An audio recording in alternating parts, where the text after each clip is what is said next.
Siapkan KTP dan kartu keluarga teman-teman. Begini cara lolos DTSN penerima Bansos BPNT dan PKA tahap kedua tahun 2025.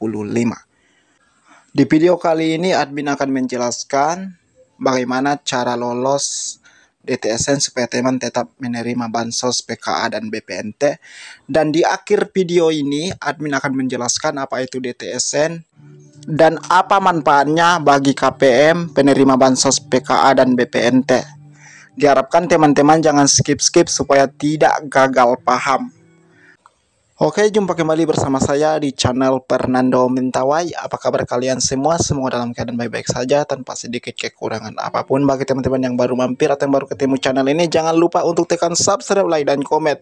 Langsung saja kita ke informasi selengkapnya. Baiklah teman-teman, dimanapun Anda berada, program bantuan sosial seperti program Keluarga Harapan, PKA, dan bantuan tunai atau BPNT akan terus berlanjut pada tahap kedua tahun 2025. Namun tidak semua penerima Bansos bisa kembali mendapatkan Bansos PKA dan BPNT tanpa melalui proses verifikasi ulang dengan sistem baru menggunakan data terpadu sosial nasional atau DTSN. Saya ulangi lagi ya. Menggunakan data terpadu sosial nasional DTSN. Pemerintah akan kembali melakukan verifikasi validasi data penerima Bansos PKH dan BPNT teman-teman untuk memastikan memenuhi kriteria yang telah ditetapkan.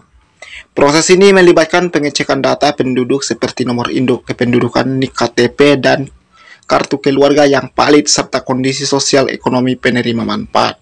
Oleh karena itu, keluarga penerima manfaat atau KPM harus mempersiapkan dokumen dan informasi yang valid agar tetap terdaftar sebagai penerima Bansos.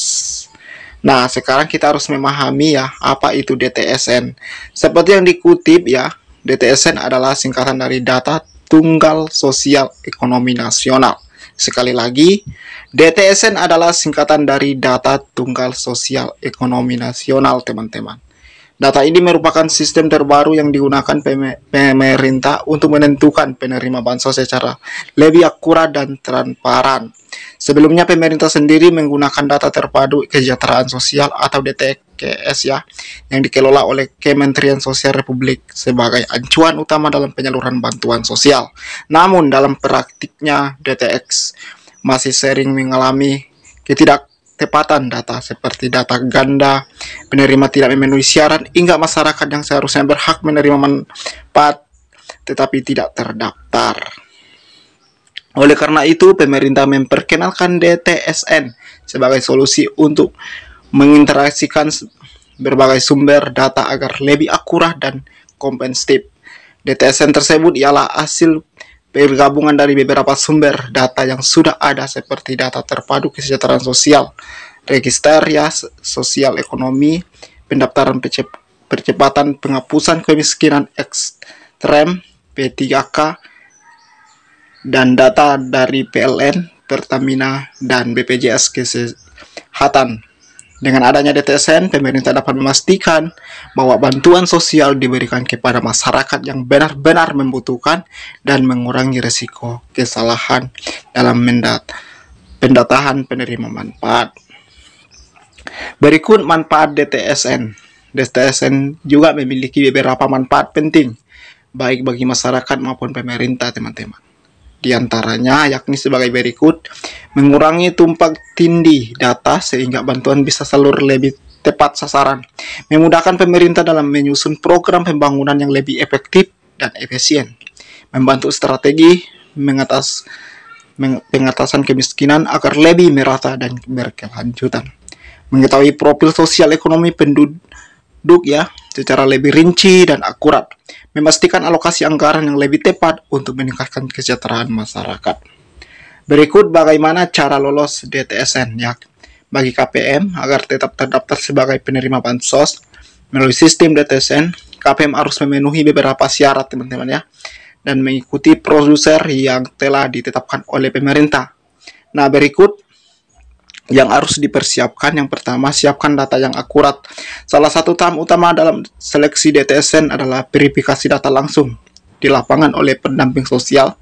Proses ini dikenal sebagai check growth, di mana petugas akan mengecek kondisi rumah tangga KPM secara berlangsung. Oleh karena itu, pastikan bahwa semua informasi yang diberikan benar dan sesuai dengan keadaan sebenarnya, teman-teman.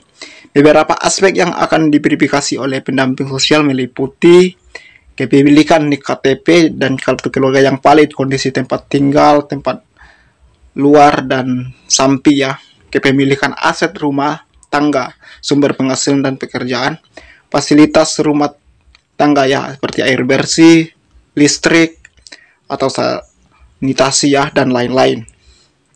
Yang kedua, jawab dengan jujur saat wawancara ya, teman-teman KPM. Selain pengecekan fisik rumah dan aset, pendamping sosial akan melakukan wawancara langsung dengan KPM. Wawancara ini bertujuan untuk memastikan kesesuaian penerima yang dilaporkan dengan kondisi sebenarnya. Jawablah pertanyaan dengan jujur dan jelas, karena ketidaksesuaian antara data tertulis dan data hasil wawancara bisa menyebabkan diskualifikasi dari daftar penerima bansos. Beberapa pertanyaan biasanya diajukan meliputi jumlah anggota keluarga, pengeluaran bulanan, kepemilikan aset, dan sumber pendapatan utama. Yang ketiga, pastikan terdaftar dalam data kependudukan. Salah satu alasan utama KPM gagal dalam seleksi DTSN nanti adalah karena data kependudukan mereka tidak sinkron dengan database Dukcapil ya. Pastikan bahwa NIK dan KTP dan kartu keluarga terdaftar dengan benar dan sistem administrasi kependudukan. Jika ada perbedaan data, segera lakukan pembaruan di kantor dinas kependudukan dan pencetakan SPIL ya setempat. Data ini juga akan dipadakan dengan BPJS Kesehatan, PLN, dan sistem bantuan sosial lainnya untuk memastikan validnya. Berikutnya, supaya lolos DTSN, hindari masalah administrasi. Kesalahan administrasi seperti data yang tidak sinkron atau perubahan alamat tanpa pelaporan resmi bisa membuat KPM gagal lolos dalam seleksi DTSN. Jadi, kesalahan kecil saja akan menyebabkan status KPM teman-teman tidak terverifikasi dan akhirnya tidak lolos sebagai penerima bansos di tahap kedua atau berikutnya. Yang kelima, pantau informasi dari pendamping sosial. Selalu dapatkan informasi dari pendamping sosial atau dinas sosial setempat agar tidak ketinggalan perkembangan terbaru terkait DTSN dan bansos lainnya. Jika ada kendala dalam proses verifikasi, segera konsultasi dengan pendamping sosial atau perangkat desa, teman-teman ya. Nah, inilah informasi terkait DTSN dan bagaimana cara lolos DTSN. Semoga informasi ini bermanfaat. Jangan lupa ikuti terus channel Fernando Mentawai supaya terus mendapatkan informasi update terbaru, teman-teman. Izin pamit, selamat pagi, selamat beraktivitas.